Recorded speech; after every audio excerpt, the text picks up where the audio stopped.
So you guys have worked with me many, many, many times, and you know that I can run my mouth for a really long time. So I want to give you guys the opportunity to hear from them first before, because I could just take up the whole time. So go ahead. You guys start. It sounds fantastic. I love it. So have all of you played in a standard instrumentation string quartet also?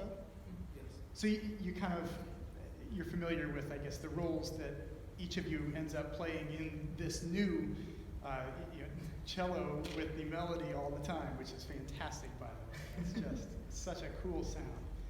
I love that you guys were able to put it all together.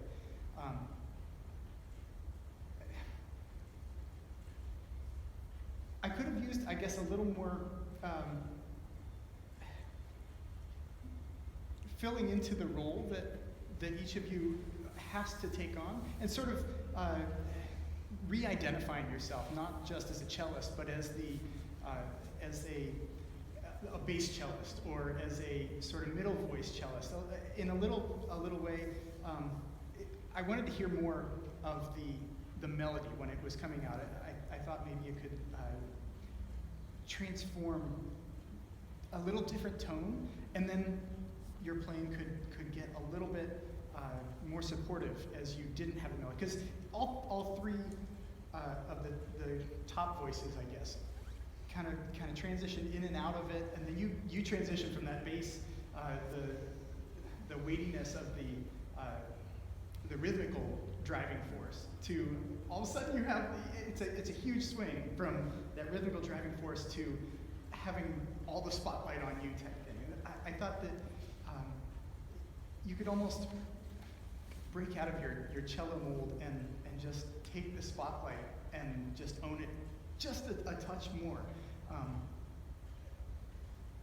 Be okay with the spotlight on you instead of trying to blend all the time. I thought that the melody could stand out in the way that the sound was created, just a little bit. I, just for what it's worth, I totally agree with Chris. First of all, I thought it was fantastic. You guys have just a beautiful blending sound. And especially like right off the bat, you know, the first few measures, it's just a beautiful chorale almost.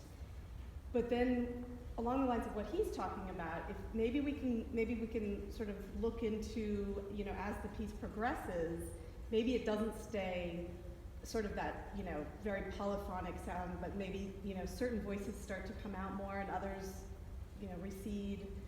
And also just my only other comment, which can kind of tie into this, is I saw like awesome verbal, or not verbal, but visual communication between the first and second cellists. You guys, good job. And I mean, I saw communication with you guys as well, but I think that's maybe something that could also work its way into this conversation as you're playing. You know, you can be looking for opportunities for more like handing off. So as far as the non-verbal cueing goes, who in a normal, a standard instrumentation quartet generally gives the cues? It's generally the melodic. Sure about that. Anyway.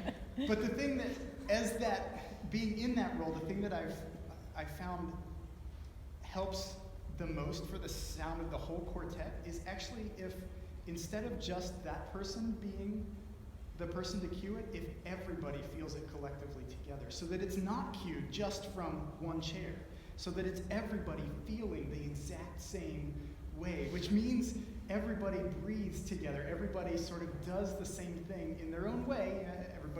Not everybody's going to go, you know, this giant, and it can look kind of silly if everybody does that, but if everybody can feel that pulse happening before, and that's what sort of captures the start of the piece being just as sparkling as once you guys got into it too. The cues just being a collective breath and feeling it all together, not relying on one person, whoever it was. All of you sort of trade off having that melody and sort of cueing that. Instead of that person, relying on that person and just focusing on that, sort of breathing with them and participating with them. It can make everything start right away. It almost makes everything start before the sound starts. Makes the collective feeling happen before the sound starts, which then comes out to the audience as the sound has always been this one cohesive, perfect unity of sounds in that way. Does that make sense? Mm-hmm. Can we start at the beginning? And let me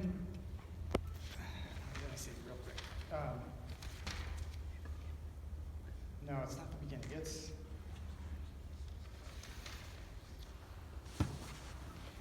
right at 47, 8, 9, 50. Right at 50. It's God. Yeah. So obviously you're going to sort of set the tempo. You've got everything before that. But can you guys all sort of breathe with him? Boom, boom. Doing your violin stuff. But can you feel that?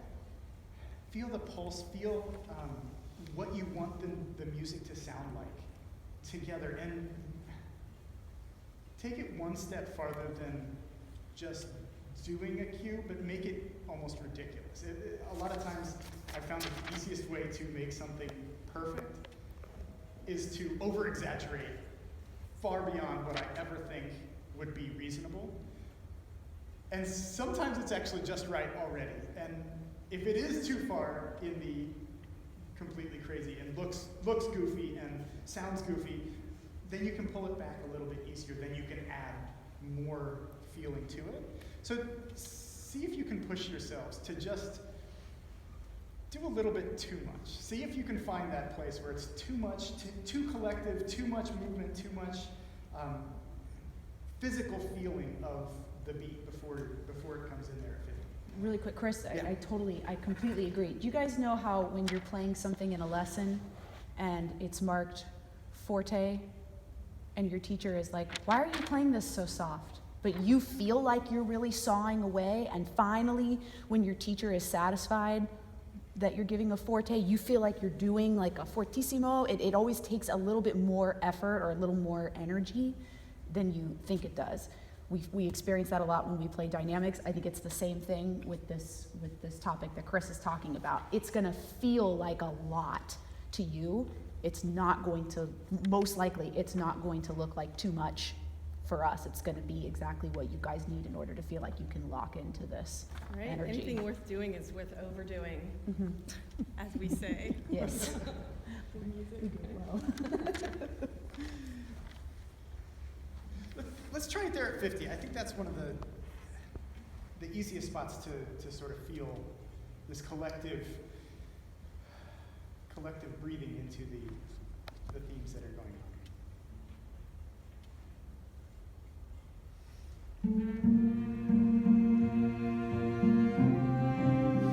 Cool. Let's try it again. So what cue were you planning to give there? What cue were you intending to give there? The upbeat. Well, Play it by yourself, cue it by yourself, so that they can watch and see what they are almost joining in with you to do. Okay, you guys see sort of how it functioned. You got to let him play his note first, but then feel it with him and then join in on the down beat.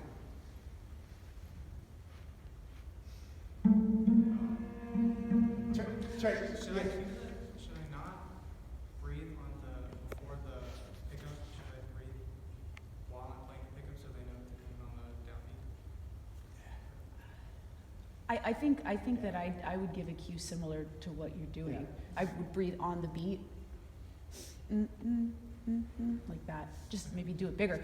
What I was going to say also, Chris, I think you touched on this a little bit ago, is that you're giving the cue in this case, but the three of you that are going off of his cue, it's going to feel a lot better if you're not starting from a place of zero, but you're kind of, you have some sort of physical movement that is similar to his. Not exactly the same, not as big, but it kind of helps you get on the train before it leaves the station. Does that make sense? Because you're not starting from completely still. Try it. Just give it a try.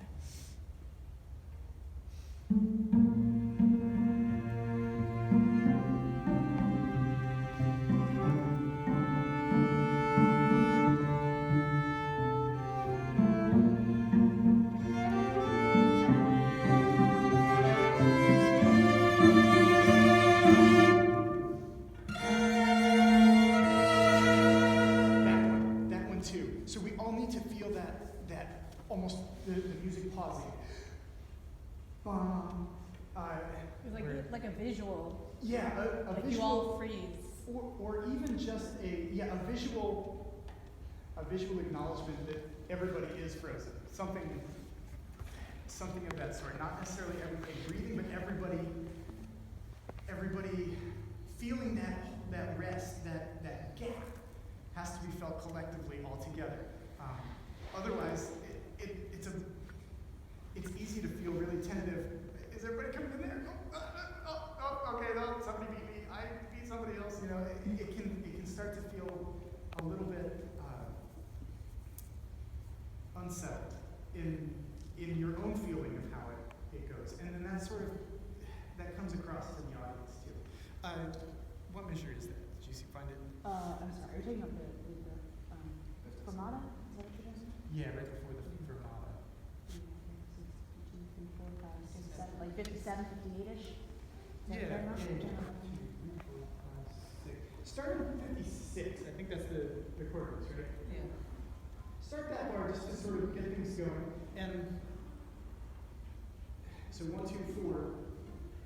You're gonna breathe together. So both eye contact and making sure you're feeling a whole extra beat in there to really set it up, and then it falls all together. All three, you know, it's basically you're all holding a ball or a bouncy ball or something, and you all look at each other and you go, and it drops. And then, you know, no matter what, when you drop it at the same time, it's gonna hit the ground at the same time for the same size thing. So if you feel that beginning of the rest together, and you're all breathing the same exact breath, then your sound is going to all enter at the same time. So it's almost a series of feeling the breath together, starting at the same time, and then the sound is going to be almost an afterthought. You don't even have to think about when the sound goes. You think about that breath, starting the breath together, having the same feel of the breath, and then the sound makes it itself. Does that make sense? Yeah. Could we do this thing that he's talking about, but to kind of get, because it's important, he's totally right, to get this, to get two concepts at once. So the pizzicato sounds so good. They're so together. You guys are getting beautiful sound on it. It's awesome. We don't change a thing. I was wondering if you two can play. I was looking at what you're playing. It's marked and it's marked pianissimo, and you are playing a gorgeous mezzo piano, right? And you're not in the middle of it, right? So what are things that we can do with the cello to change the color so we're really, really soft? You say louder, so Less mellow, closer to the yes, exactly. And then what's something you can do with the left hand to maybe change the color? Yeah. You had great, I mean, you guys were a solid like, middle of the bridge and fingerboard, which if you were playing solo rep, if you were the melody, it'd be perfect, right? It'd be great. But for something like this, like really challenge yourself, be absurd with how soft you can make this part. Because then it makes that crescendo, which you guys do so well, you do it really well together, and it's very, very powerful. It makes it even stronger because you have to do it that much faster, right? From coming from such a smaller dynamic. Would it be okay if they start there in that same spot again, and then you can also practice that from the spot?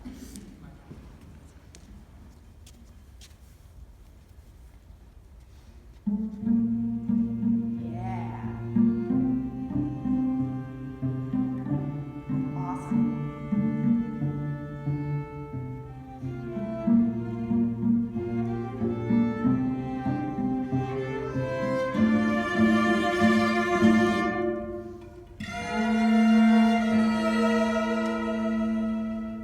Can we do that exact same thing? This time on that rest, just sort of stop.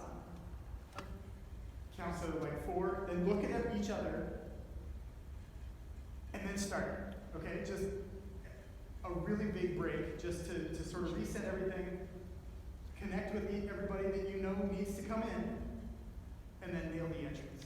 And part of nailing the entrance, you might consider starting from the string. Yeah. For the top two. The aerial attack looks really cool. It looks really cool, and if you're playing a concerto or something, I'm all about it. But in quartet stuff or orchestra stuff, that is like rule number one, is that if you want anything to be together, everybody starts on the string. Otherwise, they're having to guess where exactly your bow is going to hit, where the contact is going to be. Does that make sense? Or when the contact will be.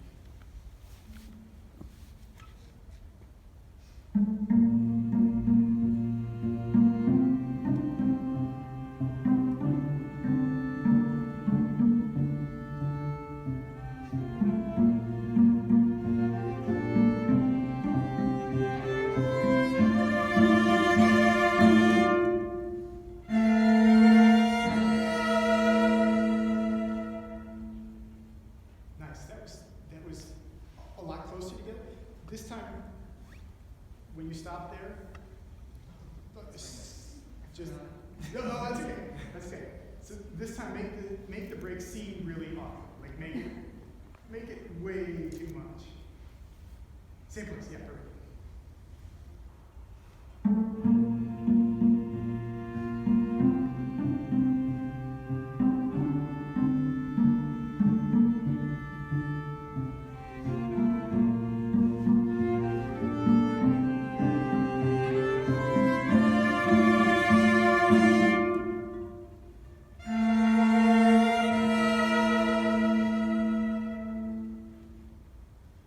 Sorry, that's great.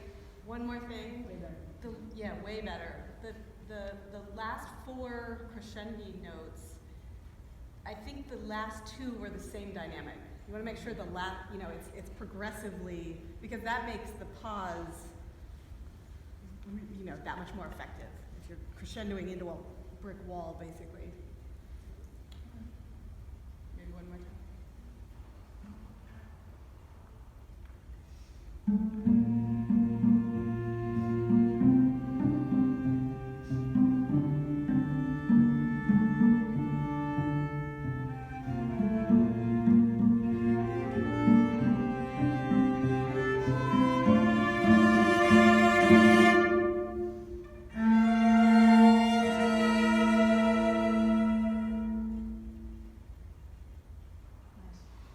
I could use more bass right there.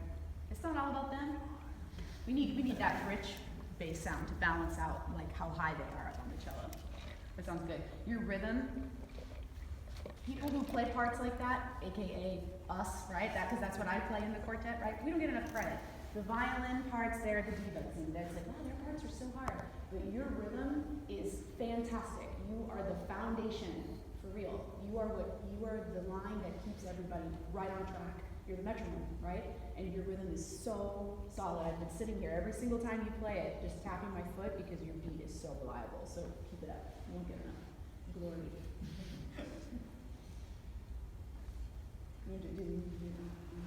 Can we start right on that up bow, the note before the fermata?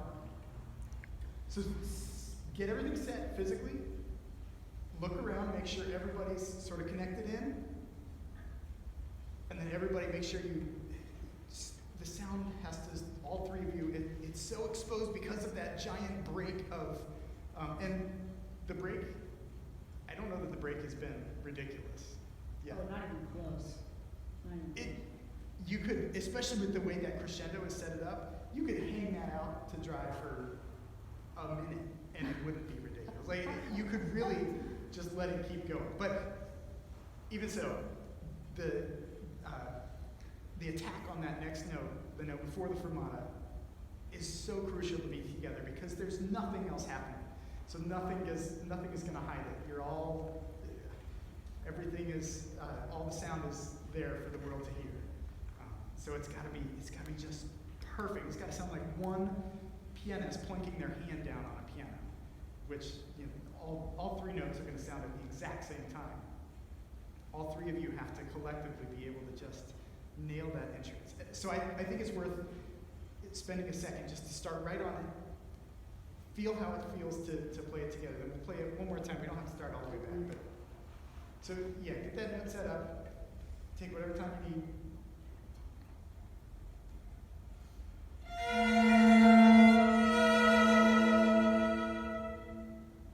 Try one more time with everybody breathing together. This is what, going back to what I was talking about at the very beginning. If everybody can feel it all together, there's no choice but for it to be together. Does it make sense?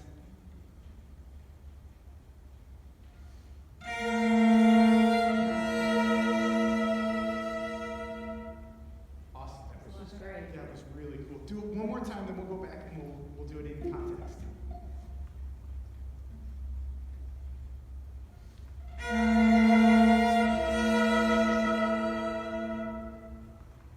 Nice. I know we played it a bunch. Can we play that whole section one more time? There's so much in there. Sorry. Sorry. Do it.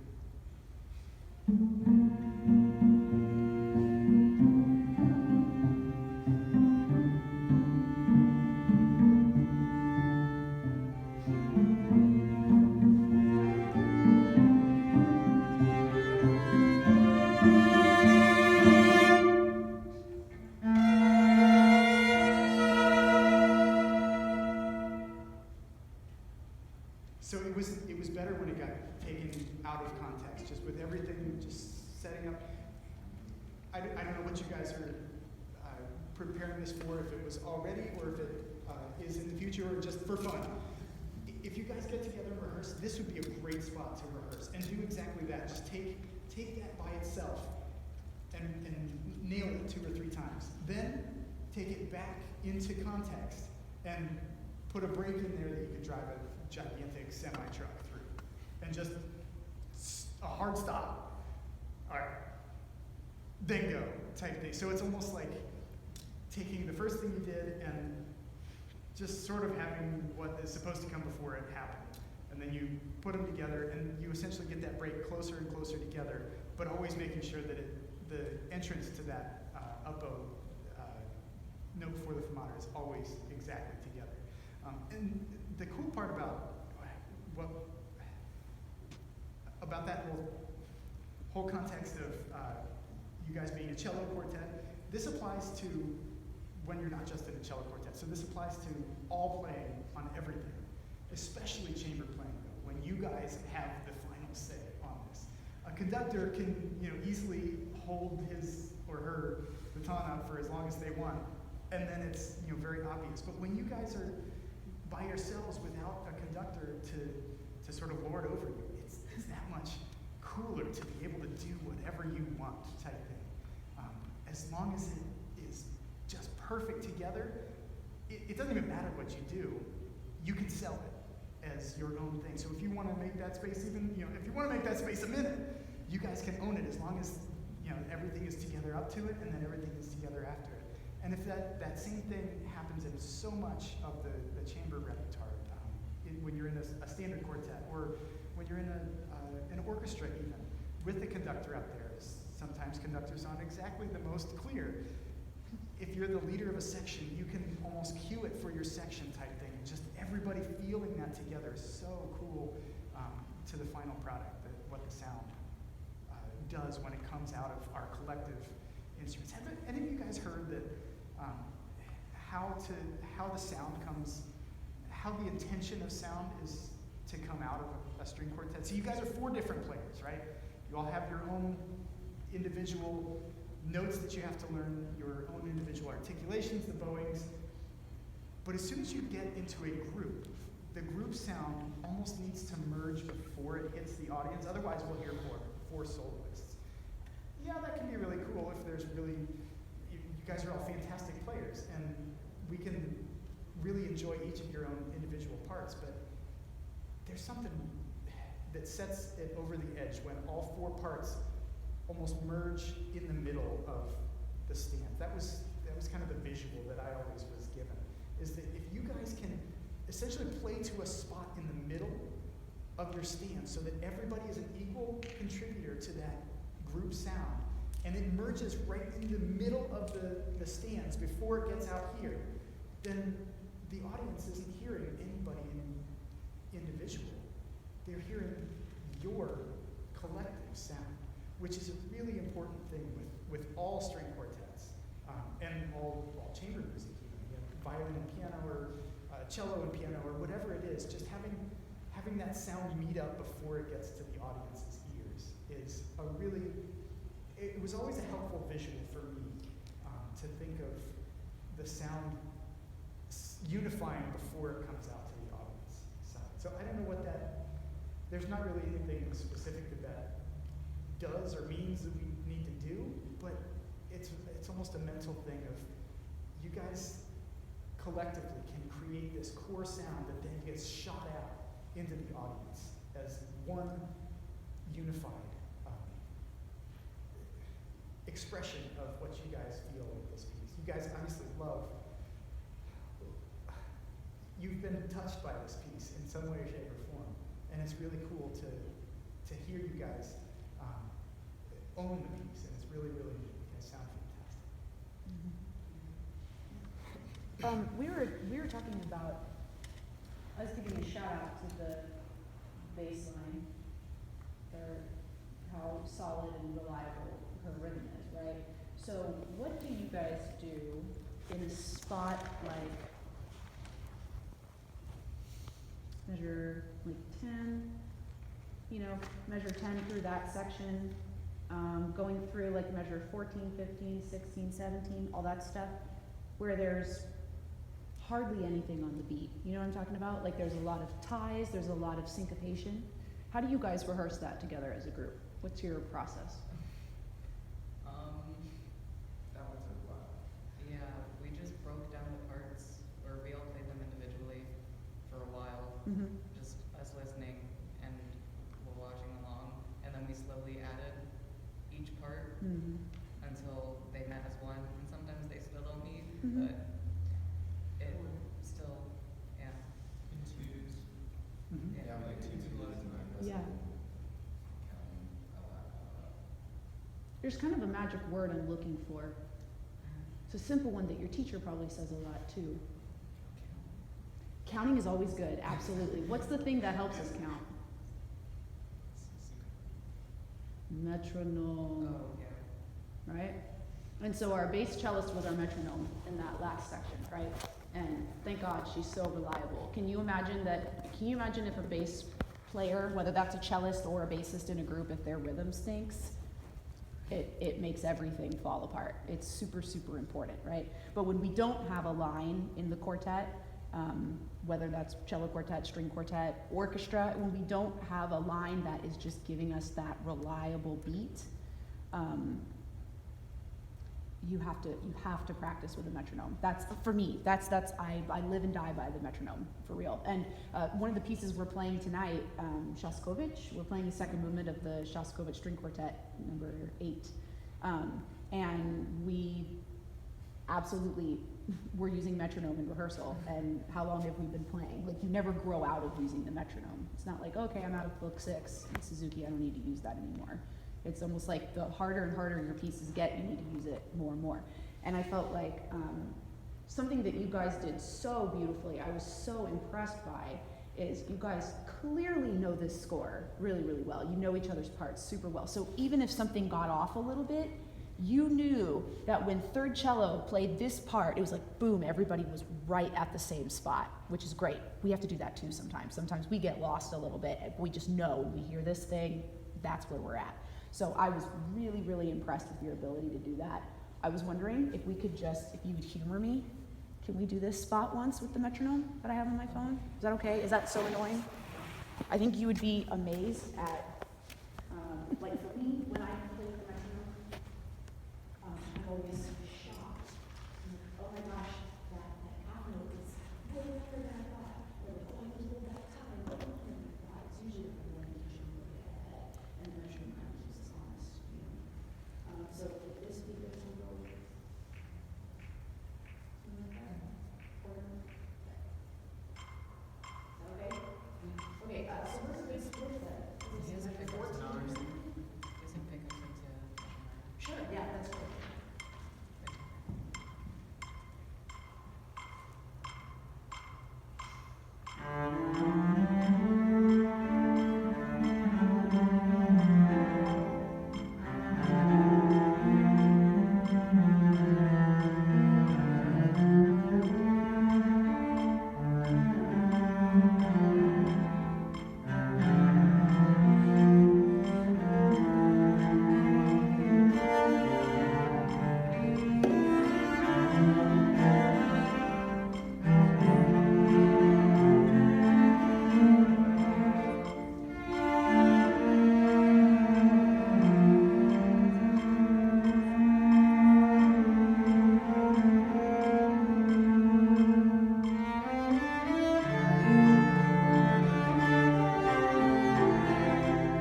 very beautiful. It was very beautiful before it sounded really nice. You guys clearly did it really well.